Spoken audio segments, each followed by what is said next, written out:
দেখো এগুলো হচ্ছে টোপা মাশরুমগুলোকে জলে ভালো করে ধুয়ে নিচ্ছি, নিয়ে এবার 4 ফালি করে কেটে নেবো।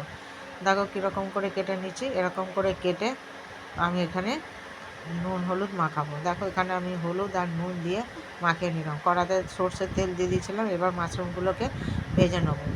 ভালো করে ভেজে নেওয়া হয়ে গেছে। এবার দেখো ওখান থেকে কত জল উঠেছে, সেই জলগুলো কিন্তু ফেলবো না, সেটা রান্নার কাজে লাগিয়ে দেবো। এবার মাশরুমগুলোকে তুলে নিচ্ছি। দেখো সব তোলা হয়ে গেছে। এবার টমেটো আর লঙ্কা ওই তেলের মধ্যে দিয়ে দিলাম।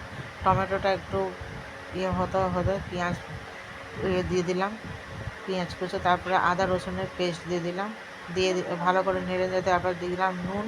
নুনের পর দিয়ে দিচ্ছি এবার মাশরুমগুলোকে ভালো করে দেওয়া হয়ে গেছে। এবার মশলার ধোয়া জলটা দিয়ে দিলাম। এবার খানিকক্ষণ ফুটবে, আমি চাপা দিয়ে দিলাম। এই দেখো হয়ে গেছে। এতে আর কোনো কিছু গরম মশলা দিলে মাশরুমের টেস্ট নষ্ট হয়ে যাবে। আমার হয়ে গেছে, দেখো আমি নামিয়ে নিলাম কড়া।